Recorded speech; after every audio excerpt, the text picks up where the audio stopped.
Assalamualaikum warahmatullahi wabarakatuh.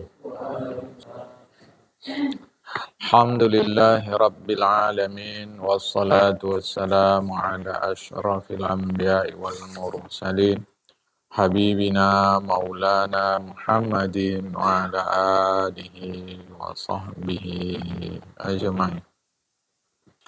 Man yahdillahu fala mudilla lahu wa man yudlil fala hadiya lahu. Qala al-musannifu rahimahullahu ta'ala wa nafa'ana bi'ulumihi fid dharain amin summa qala. Dan ketujuh, siapa saja yang meninggalkan permusuhan di dunia, maka dia akan berjaya pada hari kiamat dengan segala kebaikan. Kita meninggalkan permusuhan, bahwa orang memusuhi kita itu di luar kuasa kita. Yang penting kita tidak memusuhi orang. Yang wajib kita musuhi, kita benci, kita tumpas, kita hilangkan adalah kemungkaran. Si A minum khamar, si A-nya tidak kita benci. Yang kita benci perbuatan meminum khamarnya. Karena itu perlu didakwahi. Enggak pandai mendakwahinya, entah apalah sebab. Ilmu mungkin kurang. Atau ilmu ada tak pandai bicara. Ilmu ada pandai bicara, kurang percaya diri. Doa. Doakan kita supaya tetap dalam kebaikan. Doakan orang belum baik supaya jadi baik. Jadi kita tidak memusuhi orang, yang dimusuhi adalah kemungkaran, kesalahan. Bahwa ada orang memusuhi kita itu di luar kuasa kita.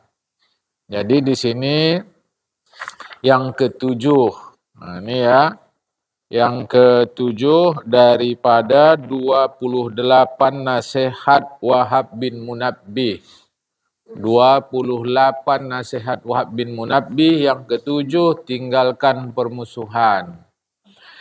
Allah akan buat kita jaya di akhirat dengan segala kebaikan. Jadi tangan mencincang, bahu memikul. Memukul air di dulang, terpercik ke muka sendiri. Seluruh kebaikan kita buat di dunia, maka di akhirat balasan kebaikan itu Allah berikan. Kata Rasulullah, siapa saja yang tidak bertekak, padahal dia salah. Dia salah dan tak mau dia bertekak mempertahankan kesalahannya. Itu hadis Rasulullah yang saya baca terjemahnya. Maka dibangun untuknya rumah di tepi surga. Tetap ada rumah walau di tepi surga sebab dia salah. Dan siapa saja yang meninggalkannya, meninggalkan bertekak, padahal dia benar, maka dibangun untuknya rumah di tengah surga. Mana buruknya mengalah? Benar mengalah, dibangun rumah di tengah surga. Salah mengalah, dibangun rumah di tepi surga. Mana buruknya mengalah? Pak ini benar nih Pak. Ya karena benar, untuk apa tekak-tekak? Jadi kebenaran bukan untuk ditekai, untuk disampaikan. Orang nggak mau nerima, itu di luar kuasa kita. Ya. Dan siapa saja yang membaguskan kelakuannya, maka dibangun untuknya rumah di tempat tinggi di dalam surga. Nah, ya bagus-baguskan kelakuan. Karena di akhirat nggak ada cerita membaguskan kelakuan, sebab di akhirat semua orang bagus. Nggak ada orang jahat di akhirat. Sama sekali nggak ada. Jadi kalau ada masuk neraka, itu kena jahat di dunia, bukan jahat di akhirat. Di akhirat semua orang bagus. Surga udah nampak, neraka udah nampak. Siapa lagi mau tak bagus? Ya mah. Jadi nggak ada orang kafir di akhirat, nggak ada. Semua beriman. Yang ditolak surga, surga nampak. Yang ditolak Rasulullah, kata Rasulullah bukan Rasul, Rasul nampak. Nggak ada lagi orang kafir di akhirat. Tapi kalau ada masuk neraka, sebab kafir dia di dunia. Jadi jangan berlomba baik di akhirat, nggak ada berlomba baik di sini. Di sinilah berlomba baik. Ya.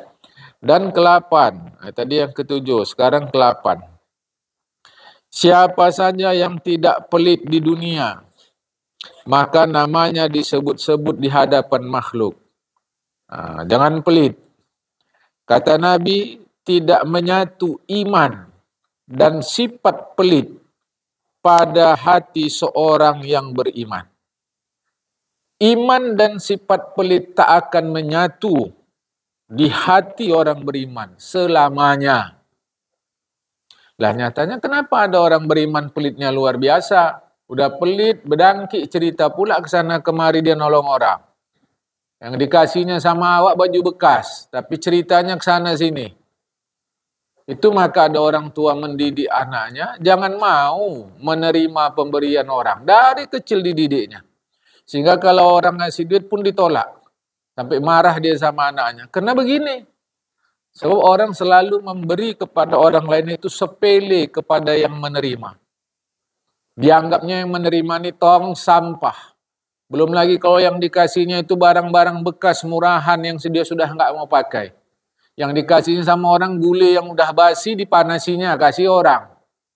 Makanan yang sudah apek kasih orang. Jamaah. Padahal kalau kita memberi kepada orang sesungguhnya yang menerima itulah yang menolong kita. Bukan kita yang menolong dia. Itu maka ada orang tua mendidik anak begitu. Satu sisi kita setuju. Tetapi agama tidak mengatakan begitu. Agama mengatakan kalau memang perlu orang kasih kita terima. Tetapi kalau dengan dikasih itu merusak, menjatuhkan harga diri kita, baiknya ditolak. Karena harga diri pun wajib dijaga. Jamaah, nggak ada sombong di situ. Lantas ini apa maksudnya? Orang beriman, di hati orang beriman, pelit dan iman tak akan menyatu selamanya. Tak akan pernah ada selamanya. Lah, lantas kenyataannya kenapa ada orang beriman pelit? Maksudnya, iman yang sempurna. Orang yang beriman secara sempurna kepada rukun iman yang 6 itu tak akan pelit. Jadi kalau ada orang beriman pelit berarti imannya enggak sempurna. Berdangkiknya luar biasa. Jamaah, ya. Riwayat Ibnu Sa'ad. Nabi bersabda, ini sahih riwayat Imam Bukhari Muslim. Penyakit apakah yang lebih parah daripada pelit? Kata Rasulullah. Riwayat Imam Ahmad, Imam Bukhari dan Muslim. Jadi pelit ini penyakit. Enggak ada yang lebih parah dari itu. Jamaah, ini penyakit iman. Kalau iman udah sakit, macam mana lagi? Awak miskin, cemanalah mau dermawan. Kita udah mengaji yang lalu. Ada dermawan, ada pemurah, ada isar. Ada dermawan, ada pemurah, ada isar. Yang lalu udah dikaji. Jamaah. Dermawan dia ngasih lebih banyak yang dia simpan. Pemurah dia ngasih lebih sedikit yang dia simpan. Punya uang 10.000, sedekah maksimal 5.000. Karena masih sama dengan yang dia simpan. Ini dermawan. Pemurah punya uang 10.000, kasih di atas 5.000. Masih sedikit yang dia simpan. Itu namanya pemurah. Isar mendahulukan orang lain, biar dia susah, asal yang lain senang. Itu di atas lagi jamaah ayat Al-Qur'annya. Bismillahirrahmanirrahim. Wa yu'siruna ala anfusihim walau kana bihim khasasah. Mereka dahulukan orang lain walau mereka dalam keadaan susah. Itu ayat cerita sahabat Nabi. Jamaah. Awak nangis karena enggak dapat nasi berkat. Sahabat Nabi nangis karena enggak bisa sedekah waktu itu. Kan beda jauh. Coba jamaah. Jadi ada dermawan, ada lebih tinggi pemurah, paling tinggi isar. Ini saya mau bagi tahukan kita yang sudah tinggi umur, atau yang dewasa-dewasa, atau yang di bawah saya, sepantaran saya. Jangan pelit. Ya cemana awak mau ngasih, awak pun kurang. Supaya lebih, dermawan kau. Lebih lah tuh. Ya mah. Kita ini enak hidup karena sehat. Kita hidup enak ini karena sehat. Banyak harta kita tapi sakit, terasa nggak ada yang kurang? Coba dulu. Banyak kali harta kita, banyak kali, melimpah ruah. Nggak tahu lagi kita cara menghabiskannya. Tapi sakit, ada nggak kurang hidup nih? Ada. Sehat jasmani rohani, sehat jasmani kita. Jasmani kita sehat. Harta kita melimpah, tapi pelit. Mesti dia terasa ada yang sakit, tapi dia nggak sadar. Jamaah. Maka orang sekarang ini banyak galau. Yang kaya galau, yang miskin galau.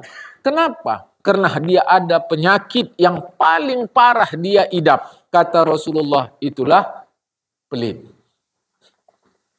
Ini awak mau bukakanlah. Tak ada rahasia agama ni. Awak mau bagi tahukan. Rahasia hidup nyaman. Jangan berdangkit, jangan pelit.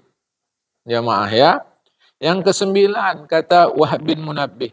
Siapa saja meninggalkan kesantaian hidup di dunia dengan cara mencapekkan dirinya mematuhi Allah Ta'ala. Tinggalkan santai hidup di dunia. Apa maksudnya nih? Capekkan diri mematuhi Allah Ta'ala. Itu maksudnya. Jangan nanti dipahami berarti nggak boleh istirahat, nggak boleh wisata, nggak boleh tenang-tenang, nggak boleh slow-slow. Bukan. Capekkan dengan mematuhi Allah Ta'ala, maka pada hari kiamat dia akan bergembira di dalam surga. Ya. Dia akan bergembira di dalam surga. Istilahnya Darussalam. Dar, tempat. Salam, kesejahteraan. Nah, kalau sudah tempat kesejahteraan, tak ada yang mengganggu supaya tak sejahtera. Di Indonesia, Aceh, Darussalam. Kalau di Asia Tenggara, Brunei, Darussalam. Jamaah, ya. Yang ke-10, siapa saja meninggalkan yang haram pada makanan, minuman, pakaian, perkataan, perbuatan. Pendek kata, salah haram tinggalkan. Kalau terpaksa harus lakukan, jangan benarkan diri melakukannya. Terpaksa juga lah awak harus lakukan yang haram ini. Apa boleh buatlah, harus dilakukan. Tapi kata kuncinya terpaksa. Nah, jangan bela diri. Tetap akui itu sebagai satu perbuatan salah. Ini udah salah, bela diri. Jamaah. Jadi makanan, minuman, pakaian, perkataan, perbuatan, tinggalkan. Yang meninggalkan yang haram ini pada hari kiamat dia akan bertetangga dengan para nabi alaihi wassalatu wassalam. Ini udah salah, membenarkan diri pula lagi. Jamaah, hajablah itu ya. Ke-11, siapa saja yang tidak melihat yang haram di dunia. Siapa saja yang tidak melihat, berarti ada upaya sengaja. Kalau terlihat macam mana lagi? Jamaah, ya. Dia tidak mau melihat. Kalau terlihat tak ada masalah. Maka Allah menggembirakan matanya di dalam surga sebab melihat segala yang menggembirakan, suatu yang belum pernah dilihat matanya dan belum pernah didengar telinganya dan belum pernah terlintas di hatinya. Jadi jangan sengaja melihat yang haram. Maka nanti matanya gembira melihat sesuatu di akhirat. Karena yang dilihatnya sesuatu yang menyenangkan, yang menggembirakan, yang belum pernah dia lihat. Jamaah. Ke-12, siapa saja meninggalkan kekayaan di dalam kehidupan dunia dan memilih kepakiran, maka Allah akan membangkitkannya pada hari kiamat. Berkumpul bersama para kekasihnya Allah dan para nabi. Hidup di dunia memilih fakir daripada kaya. Maka di akhirat Allah akan kumpulkan dia dengan para kekasih dan para nabi. Lantas kita salah paham. Kan betul. Kalau gitu bagusan miskin. Gak usah punya harta. Kalau nggak punya harta, macam mana masjid musola dibangun? Macam mana zakat? Macam mana ibadah haji? Macam mana semua ini? Macam mana sedekah? Macam mana nolong orang? Jamaah, doa aja. Bisa orang makan pakai doa? Jamaah. Nanti ada bantahan tuh ya. Kalau Allah mau, ya udah nggak usah ngaji. Kalau Allah mau kan pintar aja kita udah. Nggak usah sholat. Kalau Allah mau kan masuk surga aja udah. Nggak usah haji. Kalau Allah mau kan masuk surga saja sudah. Ini pemahaman yang keliru. Yang dimaksud fakir di sini kesadaran sesadar-sadarnya. Sadar bahwa kita tidak punya apa-apa. Lahir ke dunia nggak punya apa-apa, pulang ke akhirat nggak punya apa-apa. Antara nggak punya apa-apa dan nggak punya apa-apa, itu mesti tetap sadar bahwa kita bukan apa-apa, bukan siapa-siapa. Hanya karena kita belum baligh, lahir telanjang. Sudah baligh, lahir dikafani. Macam mana anak-anak belum baligh? Untuk apa dikafani? Menjaga diri dia sebagai manusia. Kehormatan dia, jamaah. Itu maksud dia. Nah, jangan nanti salah faham. Kan betul, awak miskini juga lah yang betul. Kata. Agama katakan, tak ada.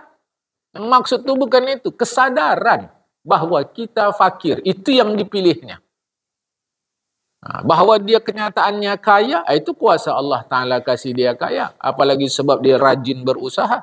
Tapi jiwa dia tetap rasakan betul. Dia orang fakir kepada Allah. Makanya para ulama menulis dalam kitab-kitab mereka, Al-Haqir, Al-Faqir. Al-Haqir itu artinya yang sangat amat hina dina. Al-Faqir yang amat sangat miskin. Itu dalam hubungan dengan Allah Ta'ala.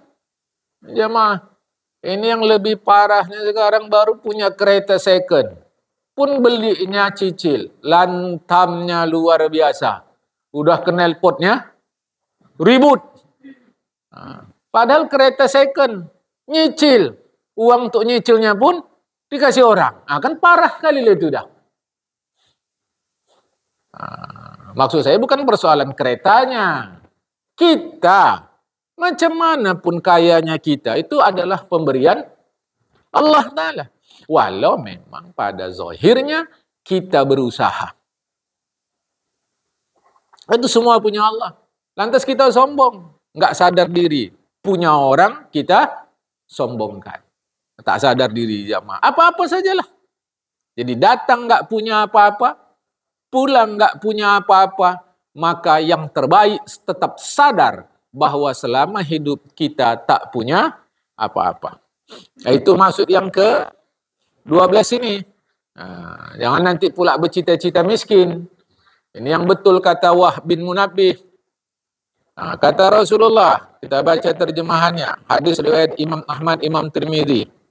Jika engkau mencintaiku, siapkanlah dirimu menghadapi kemiskinan. Kata Rasulullah, karena sesungguhnya kemiskinan itu lebih cepat datang kepada siapa saja yang mencintaiku daripada air yang mengalir ke jurang. Mencintai Rasulullah, siap miskin. Kalau gitu tak usah cinta Rasulullah lawak, biar kaya.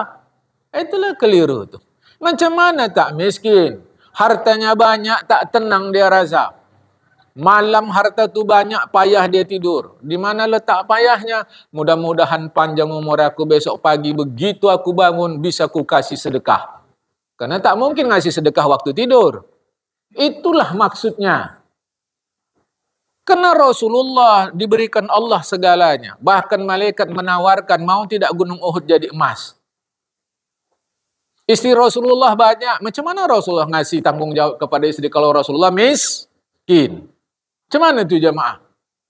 Rasulullah dapat harta ghanimah, harta rampasan perang, dapat harta fai. Itu macam mana kalau Rasulullah miskin? Syekh Tajuddin As-Subki punya ayah, Syekh Taqiyuddin As-Subki.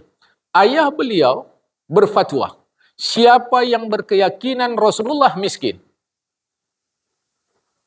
Siapa yang berkeyakinan Rasulullah miskin? Dalam pengertian dia menghina Rasulullah. Murtad, wajib disuruh Islam balik. Itu terdapat dalam kitab yang sudah lama saya baca. Amwalun Nabi. Jemaah. Jadi macam mana arti doa itu, ya Allah hidupkan aku miskin, matikan miskin, nanti bangkit akhirat kumpulkan dalam kelompok orang miskin. Maksud miskin itu adalah, pahami. Kalau kita orang nikah, apa kita ucap? Semoga menjadi keluarga sakinah, mawaddah. Sakinah itulah yang dimaksud. Apa sakinah yang kita pahami? Kalau keluarga tenang. Jadi yang dimaksud miskin dalam doa Rasulullah itu adalah hidup tenang, bukan miskin harta. Jemaah, hidupkan aku tenang, mati tenang, nanti dibangkitkan dalam kelompok orang tenang. Ini bukan miskin dalam pengertian harta. Nah, jadi yang dimaksud di sini, jadi kalau orang itu meninggalkan kekayaan dalam hidup dunia, memilih kefakiran, dan kata Rasulullah, yang cinta sama aku siapkanlah menghadapi kemiskinan, karena sesungguhnya kemiskinan lebih cepat datang kepada siapa yang mencintaiku daripada air yang mengalir ke jurang. Itulah maksudnya, hidup tenang. Dengan cara harta tu kasih orang. Yang berkali saya sampaikan, lucunya nanti kalau udah mati baru kasih orang. Itu yang punya ayah tu kalau nanti mati kasih ini. Geli awak makainya, geli. Dan jemaah, waktu hidup tak kasihnya. Berdangki. Macam kita lucu. Adat kita ni lucu. Udah mati, di atas kepala mayat taruh apa? Quran. Sedangkan si mayat ni waktu hidup tak baca Quran. Lucu-lucu kita ni. Memang maksudnya itu supaya yang datang baca Quran. Itunya, ngertinya awak maksudnya. Tapi yang mati ni lah dulu. Waktu hidup dia. Lucunya kita kalau nggak buat malam ke-7, malam 40, 100, nggak ada itu madhab Imam Syafi'i. Di dalam madhab Imam Syafi'i tidak ada sama sekali. Hati-hati kita yang mengaku madhab Imam Syafi'i, yang berfaham itu bahagian dari madhab Imam Syafi'i. Kena tuntut kita di akhirat nanti oleh Imam Syafi'i dan seluruh ulama madhab Imam Syafi'i. Tidak ada sama sekali. Itu adat entah dari mana. Mau kitab Melayu, baca kitab Melayu. Sabilal Muhtadin jilid 2. Mau kitab Arab, sudahnya lah. Jamaah. Lucunya kita, udah mati baru buat. Malam ke-3, malam ke-7, malam 40, malam 100, malam untuk sedekah. Ngapa si mati ni waktu hidup pelitnya luar biasa? Aku terang sampai dengan jemaah. Kadang ngasih ustaz duit pakai isolatif. Pikiran lagi jemaah. Yang udah dia tak mau pakai, itu kasih sama ustaz. Sepele sama agama ni. Sepele. Sama agama ini sepele. Aku ajak kita bukan apa-apa. Supaya selamat dunia, selamat akhirat. Ya jemaah. Jadi jangan salah atas hadis Rasulullah riwayat Imam Ahmad dan Imam Tirmidzi tadi. Minta miskin. Itulah maksudnya itu. Secara fikih minta miskin dalam pengertian harta yang ada cepat disedekahkan. Dalam pengertian doa Rasulullah itu maksudnya tenang. Jamaah. Oke. Si fulan punya rumah gubuk. Si fulan punya rumah beton. Nggak ada yang salah ini. Sama sekali nggak ada yang salah. Mana di akhirat yang lebih berat pertanggungjawaban? Yang beton. Karena duitnya jelas lebih banyak. Kecuali rumah papan. Kalau sekarang kabarnya rumah papan lebih mahal pula. Apalagi kalau papannya berkualitas, jamaah. Lebih mahal pula. Jamaah. Ini. Kan tak bisa juga lawak, mestilah punya rumah. Itu lebih berat. Kalau gitu rumah ini dirubuhkan aja. Bukan itu. Salah total. Saya mau memaksudkan bila tak perlu kasih. Bila tak perlu kasih. Apa perlunya kita nyimpan uang banyak-banyak itu apa? Perlunya apa dulu? Jawab dulu jamaah. Coba dulu jawab saya. Nyimpan uang banyak-banyak itu untuk apa perlunya? Tah mana tahu awak sakit nanti katanya. Ini udah ada jaga-jaga. Jawab pertanyaanku. Sakit nggak nanti? Sakit. Karena sudah dia tempah untuk sakit. Dia yang nempah. Dari mulai dia simpan sampai dia sakit. Katalah 5-10 tahun. Selama 5-10 tahun itu sesungguhnya dia berdoa nggak untuk sakit? Ya wajar dikabulkan Allah Ta'ala. Jamaah.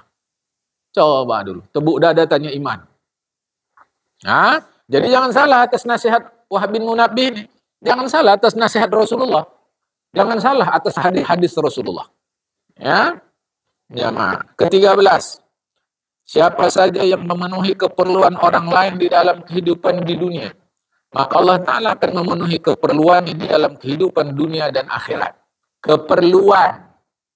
Tapi hati-hati, saya sudah berkali-kali bagi tahu kita. Jangan berkali-kali saya bagi tahu kita. Tetaplah jiwa kita mau menolong orang. Tetapi zaman sekarang mau menolong ini mesti hati-hati. Jangan sempat macam kita menolong harimau terjepit. Habis awak tolong, awak terkamnya. Jangan seperti menolong buaya kejepit. Begitu dilepaskan si buaya tadi oleh si kerbau, kaki si kerbau ditangkapnya. Melenguhlah kerbau tadi, melenguh si kerbau tadi. Takut dimakan buaya. Seretnya ke sungai tadi, lewat kancil. Macam mana cara menyelesaikannya ini? Kancil tanya, macam mana rupanya peristiwanya tadi? Oh, masuk di akal buaya. Biar ku terangkan dulu. Coba, buaya pun mengundur sikit. Jamaah. Si kerbau pun mengambil kayu yang menimpa si buaya. Letak. Beginilah mulanya. Si buaya tak bisa lepas. Harimau suruh kerbau pergi. Kerbau kata, ya, tak boleh begitu. Kita mesti jujur. Karena mau menjelaskan. Gimana peristiwanya. Katakan, pergilah kau dah selamat. Inilah balasan bagi orang yang tak tahu membalas budi. Tapi dasar kerbau. Maka terus berkali-kali saya bilang sama kita, bedakan jujur daripada lugu. Lugu ni cenderungnya bodoh. Lugu ni cenderungnya bodoh.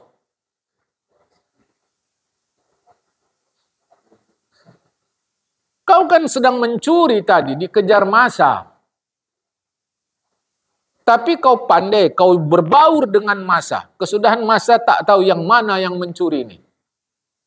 Kan dah selamat kau. Sudah, nanti pas masa tenang, kau pergi ke kantor polisi. Kau ngaku, kaulah yang mencuri. Baru betul. Ini di tengah-tengah masa itu dia ngomong, awak tadi yang ngambil tu Pak, habislah kau. Itu bukan jujur. Lugu cenderung bodoh. Ini jamaah hati-hati, saya mau ingatkan kita. Lah kita yang doakan diri kita sendiri. Maka siapa yang memenuhi keperluan orang? Oleh karena di dunia ini zaman belakangan ni, yang awak tolong itu yang fitnah awak. Itu urusan dia lah itu malam. Itu memang urusan dia lah, tak urusan kita. Tapi kan jauh lebih baik kita tolong orang yang tidak memfitnah kita. Urusan saya nolong, habis itu urusan dia sama Allah Ta'ala. Kalau gitu cara kita, maka itu seperti guru sekolah. Urusan saya ngajar. Apakah murid ngerti apa enggak, itu urusan dia. Urusan saya ngajar aja. Kan sama aja itu. Jamaah. Mana bisa kita begitu? Aku pun kalau pakai macam tadi, yang penting urusan kita nolong, habis itu urusan dia sama Allah. Mau diapain dikit. Kalau gitu cara aku datang pagi-pagi sini, baca aja udah. 3-5 menit pulang, ini sampai 1 jam. Capek awak. Jamaah, supaya kita faham. Ini udah awak tolong di depan awak, ramah di belakang awak. Habis isi perut awak dikulitinya. Tolong jamaah. Tetap nolong, tapi mau hati-hati. Nah, sabda Nabi, siapa saja yang memenuhi keperluan saudaranya muslim, jadilah untuknya pahala. Seperti orang yang menunaikan ibadah haji dan umrah. Jangan heboh kali mau haji. Kalau ada pergi, tak ada apa lagi. Makan pun awak nyamping. Apa pula mau ke sana lagi? Tapi jangan lupa nolong orang. Kalau ikhlas karena Allah, pahalanya seperti ibadah umrah dan haji. Seperti ibadah haji dan umrah yang mabrur. Pak jamaah. Seperti haji. Tapi jangan salah paham. Usaha tunaikan haji, nolong orang aja, awak dah sama lah itu. Katanya. Aku tak ngajarkan gitu. Nanti dia buat paham-paham sendiri nih. Ustaz Julpan yang ngajarkan. Kapan aku ngajarkan? Ada nanti itu paham gitu, dia bentuk sendiri itu. Kenal orang dia rajin ngaji subuh nih, pas wirid dia ustaz tak datang. Dia yang ngisi pengajian. Lama-lama jadi ustaz dia, dibuatnya paham macam tadi. Sedekah haji awak udah sama lah itu haji umroh. Kan sesat nih pelajaran. Nggak ada sama. Haji umroh. Cuma dikasih pahala haji dan umroh. Jadi maksud saya, kalau tak bisa kita haji umroh ke sana, jangan sedih. Jangan sedih. Jamaah. Buat sedekah. Rukun Islam beda dari rukun Muslim. Rukun Islam berapa? 5. Syahadat, salat, puasa, zakat, haji. Puasa, zakat, haji ada syarat, sanggup. Orang tak sanggup, tak haji, dia tetap Islam. Dia tetap Muslim. Orang tak ada harta, tak zakat, dia tetap Islam. Orang tak ada sanggup, tak puasa, dia tetap Islam. Ketiganya nih, puasa, zakat, haji, ada syarat. Jadi jangan ada paham, kalau tak haji awak, tak sempurna Islam awak. Islam sempurna sudah. 5 itu. Syarat Muslim, syahadat, solat. Nggak ada cerita solat sanggup nggak sanggup. Jamaah. Semua syarat Muslim cuma 2 aja. Syahadat, solat. Kenapa nggak haji kak? Tak sanggup awak. Tengok kau ni lah. Rumah pun bocor gini, apa haji awak. Kenapa nggak solat kak? Nggak sanggup awak. Tengoklah rumah bocor. Cuma mau solat? Nggak ada. Solat, jamaah solat. Tinggal kau tak sanggup berdiri, duduk, tak sanggup duduk, baring nanti telentang nanti gerak badan saja dalam keadaan telentang, tak sanggup gerak mata, tak sanggup gerak hati. Solat di jamaah. Jadi macam kita jangan salah paham, tak sempurna Islam awak, sempurna. Orang memang tak sanggup haji, tak sanggup zakat, tak sanggup puasa. Jadi tak sempurna Islam kita, sempurna. Jamaah, ini jangan keliru. Ya, jadi kita Muslim ini sempurna. Jadi jangan ada sanggup tak sanggup.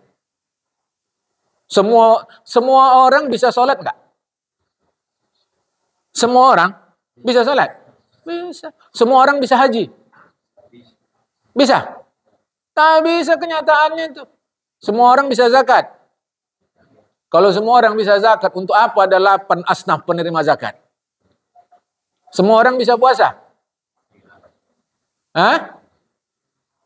Bisa puasa semua orang? Kalau ada yang bilang bisa, untuk apa? Fidyah. Ada loh. Untuk fidyah. Tapi semua orang bisa sholat. Semua orang bisa sholat. Nggak ada cerita nggak bisa. Begitu ringan ibadah itu jamaah. Jangan salah dengan hadis Rasulullah tadi. Aku tak ada ajarkan ya, kalau nolong orang itu sama dengan sudah haji umrah. Nggak ada, aku bilang gitu. Ini kulang berkali-kali. Kalau ngaji pagi nih, dia pikiran tuh antara hayal dengan tidak tuh. Jemaah. Yang sarapan belum, yang ngantuk masih. Nanti lain awak sampaikan, lain penerimaan dia.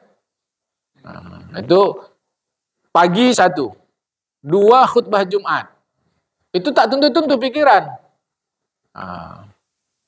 Malam agak segar lah itu kalau malam. Tapi kalau dah jauh malam ngaji, itu pun hayal tuh. Jemaah. Dah terbayang-bayang itu dah. Kalau malam lama ngaji, dah terbayang-bayang tempat tidur dah. Hayal-hayal. Ini aku bagi tahu, ulang lagi. Aku tak ada bilang menolong keperluan orang lain sama dengan haji umrah. Dah, ya. Siapa saja memenuhi keperluan saudaranya muslim, jadilah untuknya pahala seperti orang yang mematuhi Allah sepanjang umurnya.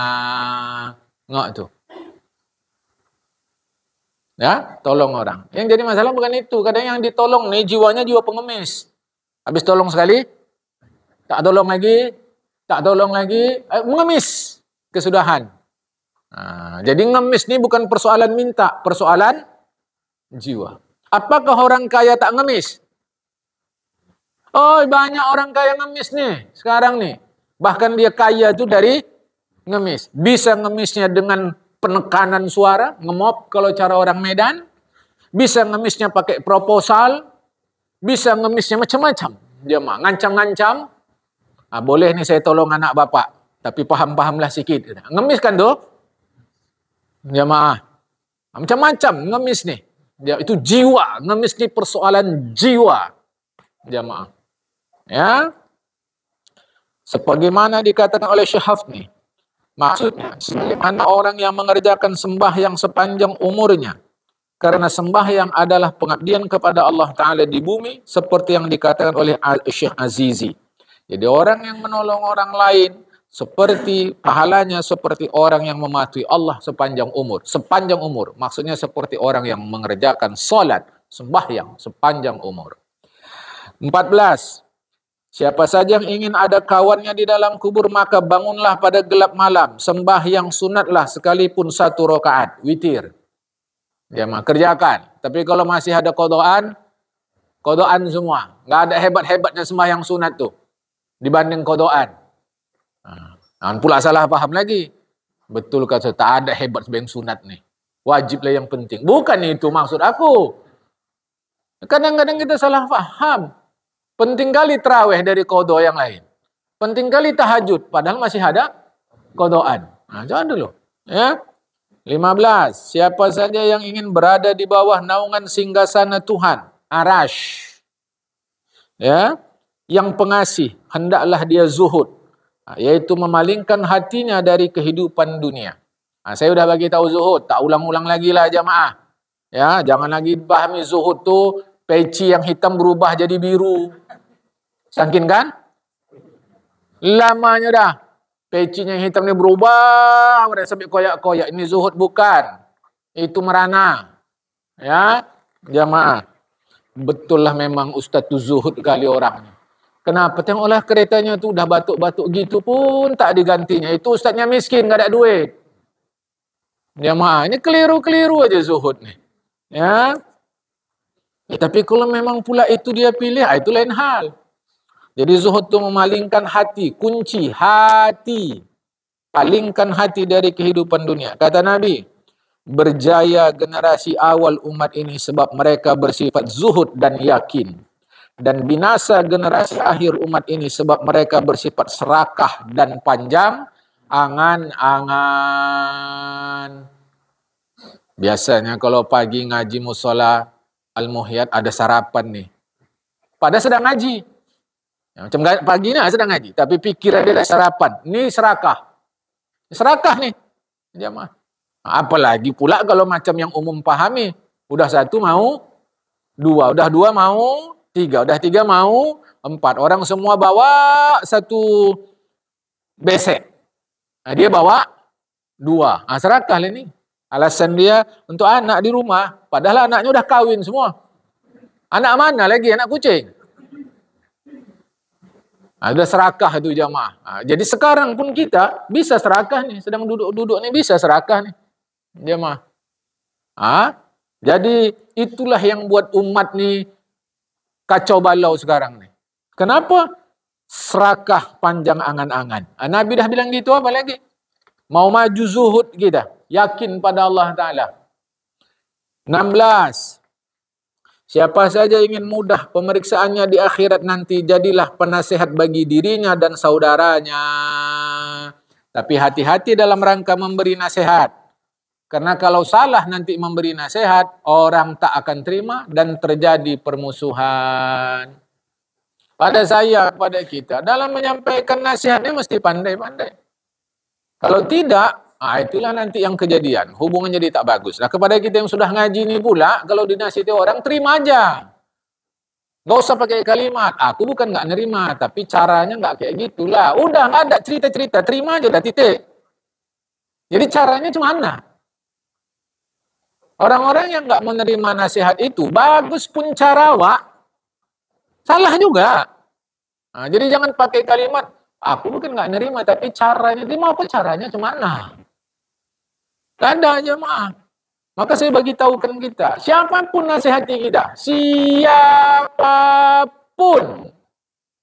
hatta orang yang nggak punya pikiran sekalipun, terimalah nasihat dia.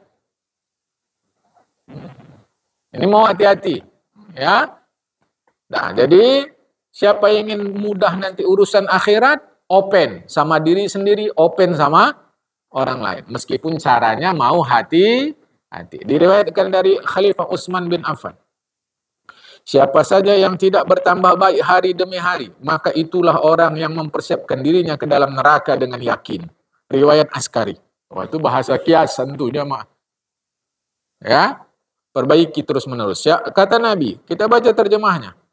Siapa saja yang merasakan pada dirinya ada nasihat yang mesti dia sampaikan kepada saudaranya, maka sampaikanlah kepadanya. Riwayat Ibnu Adi. Tapi tetap mesti berhati-hati.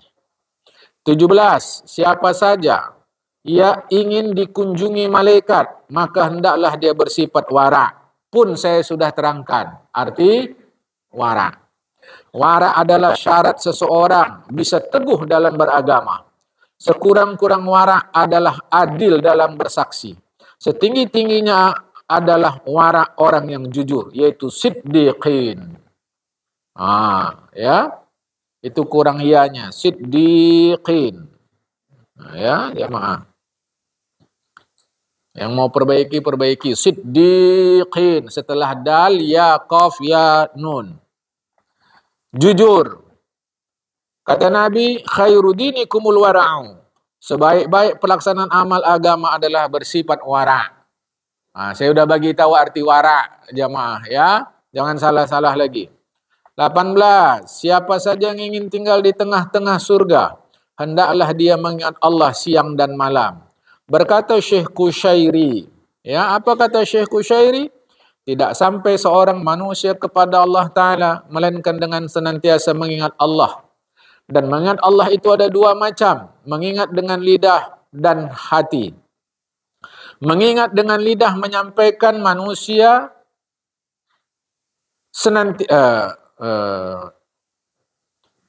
dua macam, mengingat dengan lidah dan hati.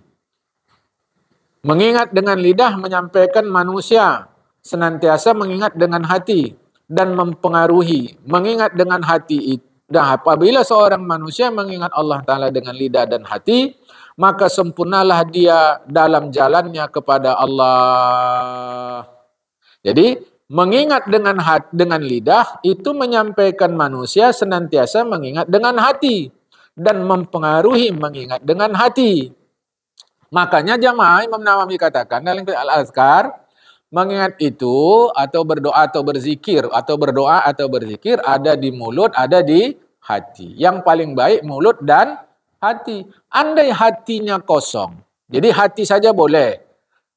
Yang terbaik mulut dengan hati. Andai hatinya kosong, ingat sajalah dengan mulut. Mudah-mudahan nanti mulut bisa mengingatkan hati. Ini kan ada disebut tadi, dua macam, dengan lidah dan hati.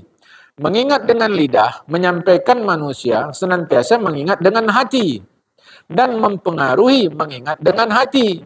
Nah, apabila seseorang manusia mengingat Allah Ta'ala dengan lidah dan hati, sempurnalah dia di dalam jalannya kepada Allah Ta'ala. Jadi jangan bilang gak guna kalau zikir kita gak ada dalam hati, di mulut saja. Berguna, tetap berguna. Tetap ada kegunaan, kebaikannya untuk kita, jamaah. Seperti kita baca Al-Quran, tahu kita artinya? Tak tahu. Malah ayat neraka kita bilang thayyib. Masuklah wasayaslauna sa'ira. Mereka akan masuk ke dalam neraka sa'ir. Thayyib, kata kita. Thayyib, bagus pula. Tapi berpahalakah kita bacanya walau tak tahu arti? Berpahala. Makanya zikir pun kalau tak ada dalam hati, di mulut kita saja, tetap ada manfaat. Jamaah, mudah-mudahan tambahlah ngaji kita, ngaji sana, ngaji sini, ngaji sana, ngaji sini. Oh, jadi tahu kita, oh ini rupanya kalau saya zikir subhanallah ini, alhamdulillah gini, Allah Akbar begini, lagi bagus. Nah, zikir di mulut, zikir di hati, zikir di mulut dan di hati. Yang terbaik mulut dan hati. Tapi kata Syekh Kusyairi di sini, dengan lidah terus. Mudah-mudahan hati ingat. Sehingga jalan sekali dua. Nah, 19. Siapa saja yang ingin masuk dalam surga tanpa dihitung, maka segeralah taubat nasuha. Saya sudah bilang jamaah, di dalam Al-Quran cuma satu kali disebut kata-kata nasuha. Tubu ilallahi taubatan nasuha. Cuma satu kali. Nah, jangan dipahami kalau sebut sekali berarti tak penting. Agama ini mengajarkan mutu, bukan mengajarkan banyak. Banyak pun kalau banyak, mak. Nah, jamaah, kita punya kayu. Tongkat kayu. Mau bentuk tongkat, mau bentuk kayu biasa, terserahlah. Pergi tepi laut. Bisa hitung berapa banyak buihnya? Bisa kita hitung berapa banyak buihnya? Tak bisa. Sedangkan tongkat cuma satu. Bisa kita pecahkan buihnya dengan tongkat yang satu tadi? Bisa. Itulah membuih banyak. Islam mengajarkan mutu. Biar sikit asal bermutu. Satu tongkat yang bermutu kuat bisa hancurkan banyak buih. Nah, ini hati-hati. Cara berpikir itu jangan kena banyak. Memang pada saatnya perlu juga banyak. Pada saatnya perlu juga banyak. Nah, tapi kalau tak bisa, walau sikit asal bermutu. Sekali disebut kata taubatan nasuha. Dan saya sudah bagi tahu apa yang dimaksud taubat nasuha. Udah semua dah saya kasih tahu jamaah. Ini kita ujung-ujung nih. Ya. Kekeliruan orang tentang taubat pun dah saya kasih tahu. Berkata Syekh Kusyairi, taubat itu permulaan tempat orang yang berjalan di jalan Allah. Dan permulaan martabat orang yang mengharapkan kerelaan Allah Ta'ala. Awalnya taubat. Kalau mau naik di sisi Allah, taubat dulu. Dia apa salah awak rupanya? Tak tahu kau salah kau, itulah salah tu. Tak tahu dia dosa dia, itulah dosa tu jemaah.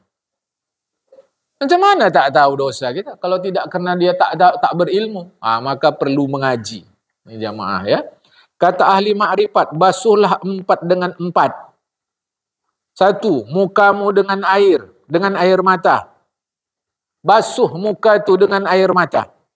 Lidahmu dengan mengingat penciptamu. Hatimu dengan takut kepada Tuhan. Dosamu dengan taubat kepada Tuhan. Basuh 4 dengan 4. Ini bukan cerita fikih ini. Ya. Basuh 4 dengan 4. Baik. Ke-20. Siapa saja ingin kaya, relalah dengan pemberian Tuhan kepadanya. Dan kepada selainnya. Mau kaya, rela. Apapun yang Allah beri kepada kita.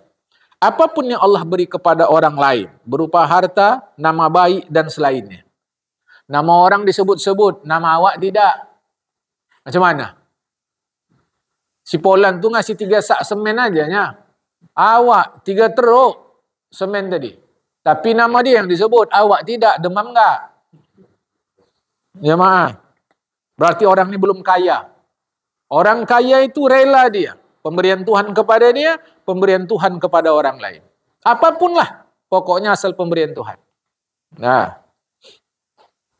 Berkata Syekh Abdul Wahid bin Zaid, rela adalah pintu Allah yang besar. Dan rela adalah surga dunia. Ini ya, di sisi orang bertauhid. 21. Siapa saja ingin paham bersama Allah, hendaklah dia patuh. Maksudnya paham bersama Allah ini macam mana ini? Senantiasa ada Allah dalam hati kita. Jamaah. Senantiasa ada Allah. Ngerti kita, oh ini begini, kehendak Allah Ta'ala. Ini begini, ini kehendak Allah Ta'ala. Senantiasalah dia patuh. Di dalam urusan agama, mengikuti yang benar dan menerima siapapun yang mengatakannya. Siapapun yang mengatakannya. Jamaah, kita terima. Ya. Ke-22. Siapa saja yang ingin menjadi orang bijak, hendaklah dia menjadi orang berilmu. Itu nomor 1. Bijak itu ilmu dulu. Jamaah. Jadi rumus bijak itu benar tambah tepat. Benar tambah tepat itu bijak. kita benar tapi nggak tepat, itu tidak bijak. Tapi benar ya jamaah. Contoh, ini contoh. Tapi tak bisa orang benar kalau tak ada ilmu. Terlambat dia sembahyang subuh. Kita dah mulai ngaji sini. Datang dah dia kemari. Sembahyang dia di saf pertama nih. Saya tanya, benar salah? Kita sedang ngaji gini, dia terlambat sembahyang subuh. Masuk dia, sembahyang dia di saf pertama nih. Benar salah? Di mana letak salahnya?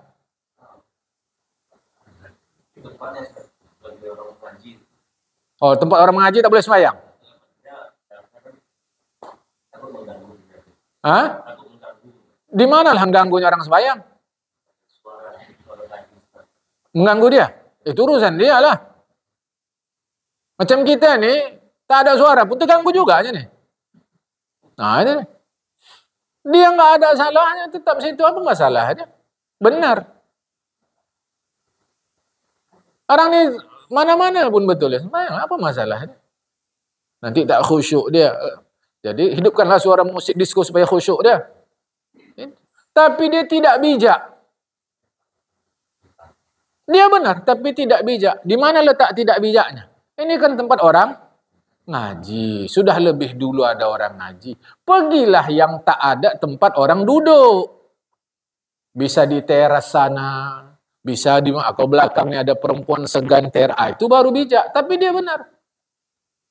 Menjadi benar itu mudah. Asal sesuai dengan aturan agama, dah. Menjadi bijak nih yang sulit. Apalah salah saya bilang sama orang tua, bapak dah mau mati pak. Sembayang. Nanti enggak bapak juga yang bawa ke kubur kalau mati, kami juga yang ngurus. Bayanglah. Udah tua enggak sembayang. Salah saya. Mana letak salah saya? Orang menyampaikan nasihat. Bijak. Enggak bisa, enggak bijak. Ini orang tua. Macam manapun kalau usiamu di bawah dia, lain cara amar ma'ruf nahi mungkarnya dengan yang sepantaran, dengan yang di bawah. Mana bisa? Ya aku kan betul. Memang kau betul. Betul kau itu sudah. Tapi mesti bijak. Mudah bijak, menurut saya sulit. Entah menurut kita. Karena bijak rumusnya benar tambah tepat. Tepat inilah yang susah. Maka Rasulullah itu sudah di luar akal kita beliau tuh jamaah. Nggak ada yang nggak tepat. Tepat semua. Makanya kita yakin yang disampaikan Rasulullah itu bukan hasil pikiran beliau. Itulah wahyu dari Allah. Walaupun dalam cakap hari-hari. Jamaah. Tepat saja. Jamaah. Ya. Baik. Jadi mau jadi orang bijak, berilmu. Kata Nabi, siapa saja yang pergi menuntut ilmu maka dia berada dalam surga. Riwayat Abu Nuaim. Itu bahasa kiasan. Ini ya, kita yang menuntut ilmu ini insyaAllah. Ini doa setelah belajar yang diajarkan oleh Syekh Ali Maghribi. Ini doa kalau kita udah belajar. Jamaah, ada situ. Ya, Allahumma innis tauda'tuka ma qara'tuhu fardutuhu ilayya inda hajati ilaihi. Ya Allah, aku mohon kepadamu apa yang kubaca kembalikanlah kepadaku saat ku perlu. Ada hadisnya tak ada? Ini ulama yang ngajarkan. Kalau nggak ada hadisnya nggak usah pakai, ya udah kata kita. Kalau begitu. Sedangkan penipu pun sekarang kita percaya, masa ulama tidak? Percaya nggak sama penipu kita sekarang nih? Percayalah. Mana percaya dia? Nanti kalau saya terpilih, saya buat gini-gini. Udah terpilih dia? Buatnya? Tidak. Menipu nggak dia? Aku yang nuduh dia nipu. Aku yang nuduh dia nipu. Kan tidak. Dia sendiri yang menyatakan diri dia penipu. Yang lucunya awak yang milih dia nih, bertengkar awak sama awak. Coba dia. Ini ayah dia ustadz nih. Enggak kau tahu, ayahnya Nabi pun melawan Allah, Kan'an, Qabil, apa lagi? Jemaah. Jadi maksud saya, ini ulama yang ngajarkan. Baca doa nih. Ya.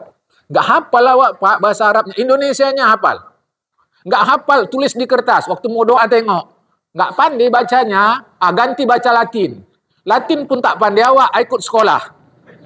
Ambil paket A, paket B, paket C. Ada jelasan kalau mau berdangki itu. Ke-23. Siapa saja yang ingin selamat dari kejahatan manusia, maka jangan ceritakan tentang mereka kecuali yang baik-baik. Dan ingatlah dari apa yang dia ciptakan. Dari apa dia diciptakan. Nah, jadi kalau mau selamat, jangan ceritakan buruk orang. Cemana menurut abang anak saya ini? Anak aku berdegil, bandal itu. Udahlah, nanti pas pesta nggak diundang lagi dah tuh. Jelas jemaah. Tapi awak jujur, bukan, ini lugu namanya. Ya, cemana menurut abang anak saya ini? Oh bagus, mantap, ya kan betul. Laqad khalaqnal insana fi ahsani taqwim. Kan jamaah. Baik, jamaah yang dikasihi Ta'ala, mau selamat dari jahat orang, jangan ceritakan tentang orang kecuali yang baik-baik. Ingatlah dari apa dia diciptakan. Sesungguhnya dia tercipta dari air yang busuk. Kenapa kita ceritakan yang buruk dari orang? Padahal kita pun banyak buruk kita. Dan mengapa dia diciptakan? Sesungguhnya dia diciptakan untuk patuh kepada Allah Ta'ala. Mengapa kita ceritakan buruk orang? Kita pun buruk. Kita diciptakan Allah bukan untuk ceritakan keburukan orang. Kita diciptakan Allah untuk patuh kepada Allah Ta'ala. Nabi bersabda, jauhilah api yang menyakiti orang beriman. Janganlah dia membakar engkau, sekalipun dia terjatuh setiap hari 7 kali. Karena sesungguhnya tangan kanannya berada di dalam genggaman Allah Ta'ala. Maka jika Allah Ta'ala mau membangunkannya, maka dibangunkannya. Riwayat Hakim. Ini bahasa kiasan. Jauhi api yang membakar diri kita. Jangan biasa ceburkan diri ke dalam api itu, jamaah. Nah, biar kita teruskan. Baik. Ke-24. Siapa saja ingin mulia di dunia dan akhirat, pilihlah akhirat daripada dunia. Ini pun udah saya pahamkan sama kita. Jangan salah-salah paham lagi. Tak mau harta, tak mau kaya, tak mau jabatan, tak mau terkenal. Ini dunia ini semua. Kapan kau kaya di akhirat? Saya sudah ceritakan jamaah. Cantik kali ajaran agama ini. Tapi di kita tu bolak-balik dia. Nggak ada itu. Ya, yang salah-salah itu kita tak mau terima. Jadi ini pun maksudnya udah. Pilih akhirat daripada dunia. Ini pun sudah saya terangkan. Motan awak terangkan dari awal sampai sekarang. Dengan meneguhi beribadat di setiap waktu. Sesuai kesanggupan. Kata-kata sesuai kesanggupan. Ini nanti jadi jalan kita. Ini aja sanggup awak. Padahal malas. Jamaah, malasnya dia. Tapi yang dimaksud sesuai kesanggupan itu buktikan sehebat-hebatnya kepada Allah. Ini sanggup kita. Bukan malas. Ya. Udah sakit-sakit pun. Kadang-kadang kita tak ngerti. Sedang tekaparnya dia. Bisa juga gibah. Awak datang dia sakit. Macam mana kak? Gini lah, inilah. Tak tahu lagi. Tapi itulah si Polan gak mau datang nengok awak. Gibah. Padahal waktu dia sakit, awak ngurus dia. Udah ujub dah. Ini cuma tekapar. Itu belum parah. Udah tekapar, mulut gak bisa. Tangan isyarat. Untuk gibah tadi. Ngeri kali lah. Ngapa kepahala kita tak begitu? Kepahala mengapa tak begitu? Ngapa gopoh-gopoh nih kak? Susah kali ku rasa, bentar lah. Tadi udah ku bawanya, dirantang nih untuk ku kasih dia. Lengkap udah semua. Rupanya kurang satu lagi. Tak enak rasa. Mau cepat. Akan sedap kalau begini. Ini jamaah. Awak kacau, kari tadi. Tah mana dagingnya? Kentang aja, kentang. Silap awak, silap. Ini lagi jamaah. Boleh paham insyaAllah ni? Nah. 25. Siapa saja ingin masuk ke dalam surga Firdaus, itulah surga tertinggi. Kalau bahasa Latinnya paradiso. Ya, paradise. Jamaah. Dia siapa saja ingin masuk ke dalam surga Firdaus dan kenikmatan yang tiada binasa, janganlah dia menghabiskan umurnya di dalam kerusakan dunia dengan berbuat maksiat. Ini tak saya terangkan lagi. Udah itulah kaji kita hari-hari. 26.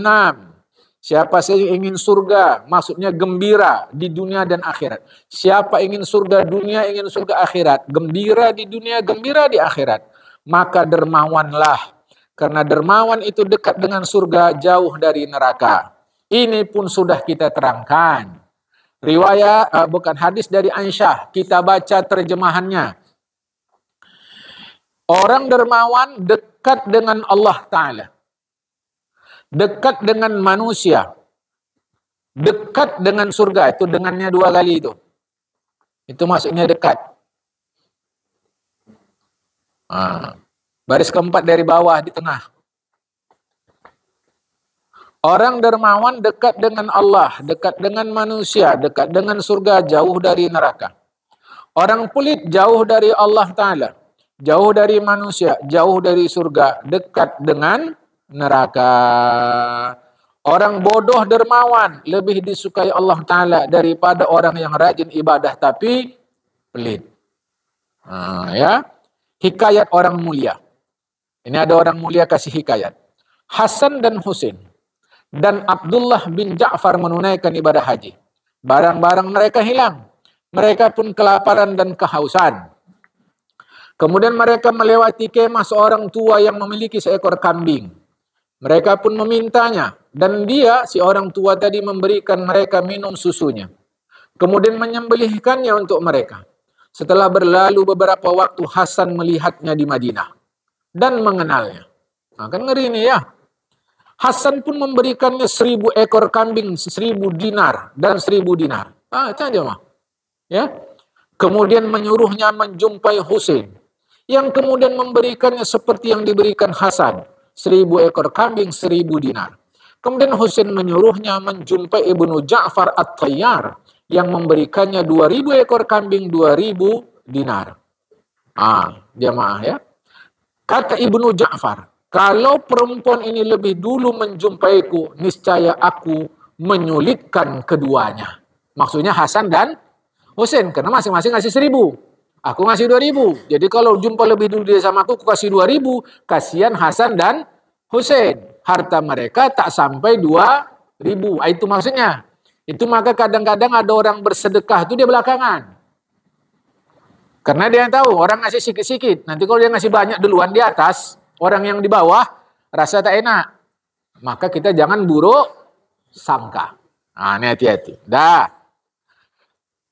Dia pun pulang membawa 4000 ekor kambing dan 4000 dinar. Jamaah. Jadi luar biasa dalam bersedekah. Ya, jangan lomba-lomba sikit. 27. Siapa saja yang ingin Allah terangkan hatinya dengan cahaya yang sempurna, maka hendaklah dia merenungkan dan mengambil pelajaran. Maksudnya, renungkan kebesaran Allah Ta'ala, ambil pelajaran dari kematian. Kabarnya, santer udah berita, akan ada gempa besar di Indonesia. Yang disebut megatrust. Jamaah. Dan sudah beberapa gempa. Kemarin barusan Bali. Sebelumnya Jogja. Jamaah. Kabarnya akan ada besar. Yang mengatakan kabarnya ada besar itu ahli. Itu urusan mereka. Bukan kita. Kalau kita ahli tak ada masalah. Kita tak ahli dalam bidang itu. Maka urusan kita ngambil iktibar. Ngambil pelajaran. 28 penutup. Siapa saja ingin menjadi penyabar dan lidahnya mengingat Allah Ta'ala dan hatinya khusyuk, banyaklah minta ampun kepada Allah atas dosa orang yang beriman, laki-laki dan perempuan, muslim laki-laki dan perempuan. Maksudnya, minta ampunkan dosa orang kepada Allah.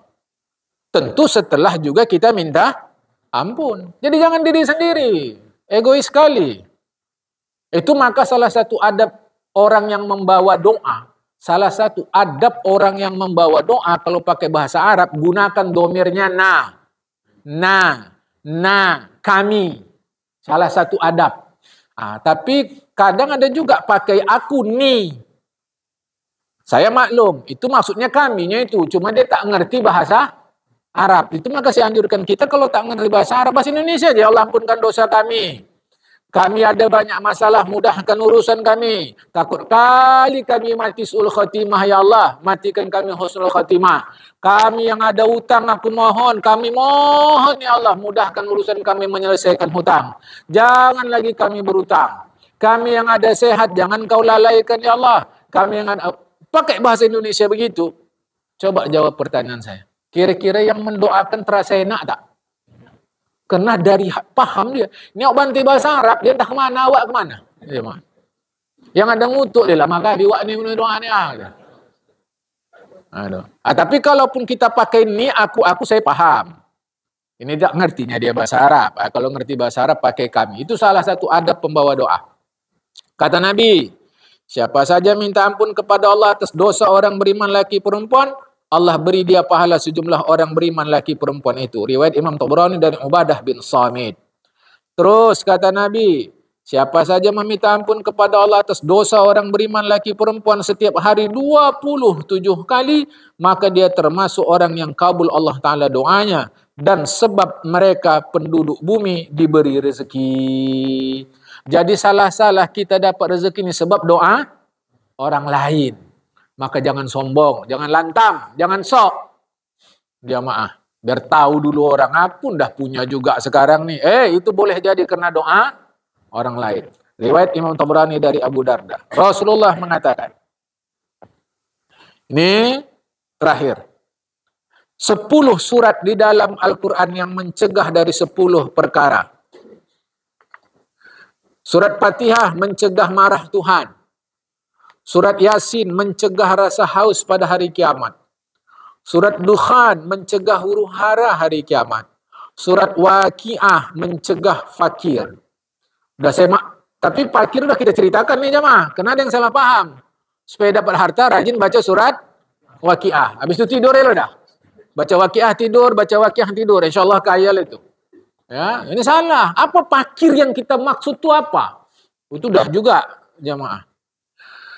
Surah Muluk mencegah siksa kubur. Surah Kausar mencegah marah musuh. Surah Kafirun mencegah kufur ketika sakaratul maut. Surat Ikhlas mencegah kemunafikan. Surat Al-Falaq mencegah kedengkian orang yang dengki. Surat An-Nas mencegah keraguan. Tapi induk semua apa? Sembayang. Rajin kali baca doa-doa surat-surat ni. Sembayang tidak. Kenapa lah ajian aku enggak ampuh nih? Solat. Jamaah itu nomor 1. Jangan surat-surat nih. Sampai sini dulu. Assalamualaikum warahmatullahi wabarakatuh.